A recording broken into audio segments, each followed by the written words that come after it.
What is up, ladies and gentlemen of the internet? JP coming to you yet again with a movie review.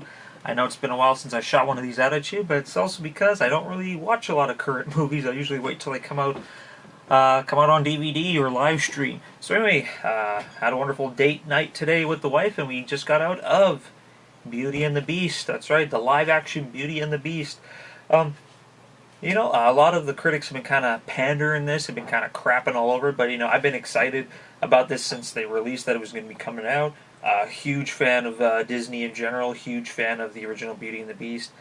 So when they announced this, I was all for it. I really enjoyed all the other live-action Disney movies so far, like Cinderella, Maleficent. Peach Dragon was okay. Jungle Book was freaking amazing. So we've really been following this. The wife and I have been watching like kind of all the previews of the cast and everything. We've been really following this. We were really looking forward to checking this out when it came out. So yeah, let's get the ball rolling on this review. So obviously this review is going to have spoilers. I'm sorry. That's the way movie reviews are. Don't want to sugarcoat anything, so I'm going to tell you guys a little bit of things. Overall, I'm not going to lie, I enjoyed the living crap out of this movie. I thought it was excellent. It lived up to all my expectations. Visually, it looked great. I thought the characters were really fun, really in-depth. I'm not going to go into huge overall detail. It is very similar to the original cartoon, but one thing I really liked that they did is they added a little bit more backstory in regards to the character of Belle, the character of the Beast. Heck, even Gaston had a little bit of a backstory. That was kind of cool to see, some of his past going in there. I thought that the overall visual look of the movie was great. So now I'm going to kind of give my first little beef with the movie, not huge. The opening narration, I didn't really care for. I think just the delivery of the lines didn't really make sense. It was cool that we got to see everything, we got to see actually, the Enchantress coming in and cursing the Beast. That was really cool. It wasn't done with the stained glass windows like in the original cartoon. Just like I said, the way that the lines were read, I didn't really believe it. The thing I liked about the original cartoon is just the final line. Is like, as the years grew on, the Beast fell further into despair, because who could ever learn to love a beast? The way in the original cartoon is the way they said a beast was really played like despair, like a question, like, who could ever learn to love a beast? That made me kind of think, like, well, yeah, who could learn to love a beast? So the way this was done in the movie was like, who could ever learn to love a beast? It was very uplifting, and it was a question, but it was like a why kind of question. I know I'm nitpicking at something like that, but yeah, just one part I was like, what? That doesn't... What? Sure enough, movie starts just the way that the thing does. The music. Emma comes out. You know what? I'm giving full applaud. That girl can sing. She's got a very beautiful voice. One thing I really like about her singing voice is, I don't know what it is with English actors, actresses, singers. Just English people, traditionally when they sing, they don't sound English. But her accent really comes out in her delivery of the lines, and it works. Like, it's very pronounced, it's very, boom, boom. Like, she enunciates every word, and it just sounds really, I don't know, angelic, I guess. She looked the part, she played the part really well. One thing I've always liked about, like, the Belle character from the original cartoon is that she doesn't take no crap from anybody. Like, she's not your typical damsel in distress, and, like, I think just Emma really knocked it out of the park that way. Like, took it the way that it should be. Like, I'm Belle, I'm going to knock you down, and I'm going to take names too, kind of thing. And she was really, really excellent in this role. Kevin Kline as for Father Maurice, I've always been a fan of his. Everything he does is great. In and Out, of course. As horrible as Wild Wild West is, he's a lot of fun the way. But yeah, he played this role very, very well. Just everybody, like Ian McKellen as Cogsworth was great. Luke Evans as Gaston, absolutely breathtaking. I loved him in The Hobbit. But I just think him as Gaston was great. Like, he looked the part. The dude can sing. Yeah, he had some really operatic moments. But he played the character Gaston really well. Like, just kind of like the over pretty pretentious. Just your stereotypical bad guy. But there were moments where you could see that he's trying to have some good in him, but then he just automatically goes right back to evil. Yeah, he knocked it really good. Ewan McGregor as Lumiere was awesome. Like, just Stanley Tucci, just everybody in this movie brought their little spin onto the characters, and it really, really worked. Overall, I know I'm going to open up a can of worms. Of course, Disney released a few weeks prior to this movie coming out that the character of LeFou, played by the always amazing Josh Gad, would be homosexual, and a lot of people kind of lost their minds over this. I understand, it's against the Christian beliefs and all that stuff. To be honest, I knew that it was going to kind of happen this movie, where you see the tendencies that his character could possibly be, and then, like, right at the end, you're like, okay, he's gay, because he does have a moment with a gentleman at the end. Spoiler alert. But it was only like 3 seconds, and I knew that was going to happen. I knew Disney was going to, they said, okay, he's going to be a gay character, but they would only lightly rub the surface, and the entire world lost their minds over this. Like, oh, boycott the movie, grab your pitchforks, burn the world down. How dare you, Disney, for having a gay character in this movie, because now I can't take my kids to watch my favorite movie about bestiality. We're in 2016. It's the way the world is now. I'm a very pro believer of love whatever you want. If you're gay, if you're like homosexual, transsexual, bi, doesn't matter. Everybody, just learn to love. Learn to love everything, and that's the way I believe the world is. If I get some scuff over that, if I lose subscribers, whatever, I'm okay. I was raised to love everybody equally, and those are my beliefs. So if you guys want to go against them, great. That's the way the world works now. Oh wow.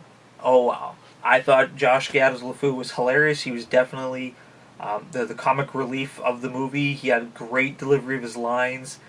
His mannerisms were absolutely hilarious. Yeah, check him out. He's truly a treat in this film.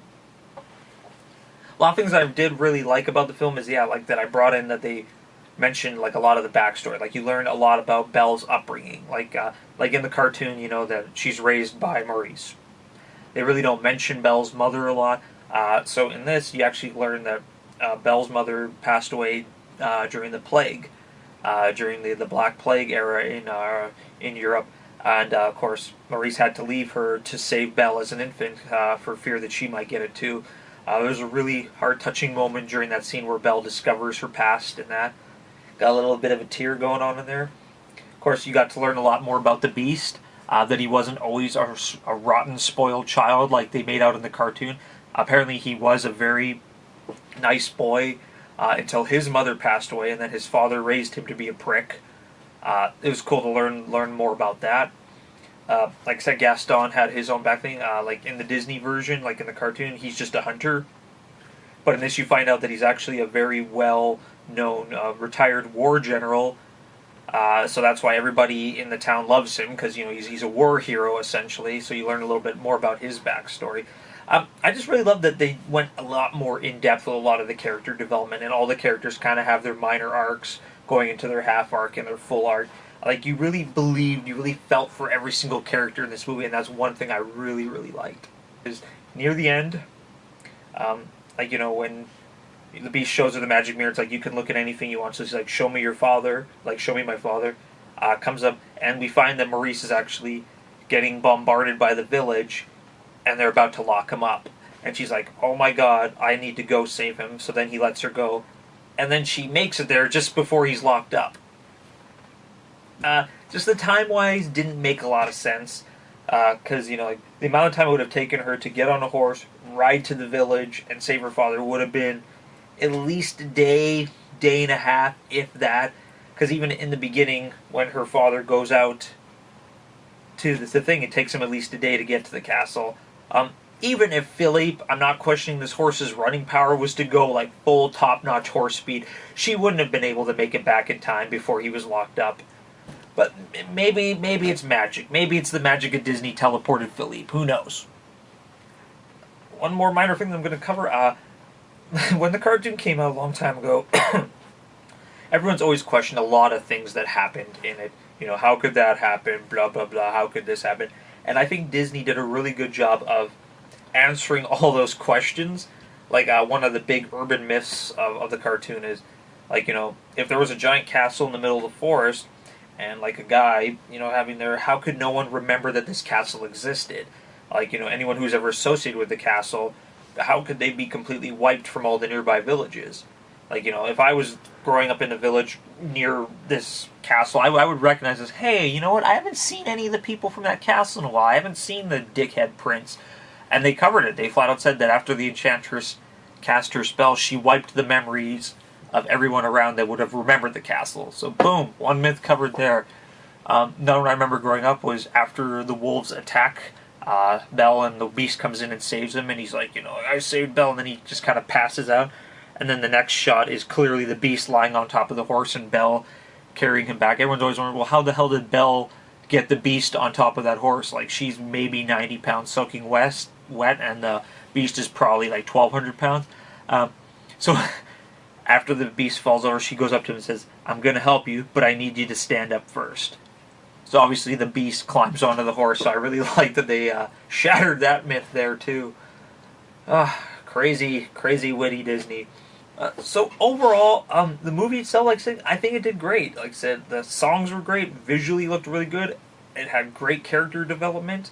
I said I had a couple little minor beefs that I covered, but overall, I think it's an excellent movie. I think they did really well in talking about, like, in portraying the original Disney story and bringing it to the live screen. I thought that was really well. I liked that they threw a lot of the things from the storybook into it.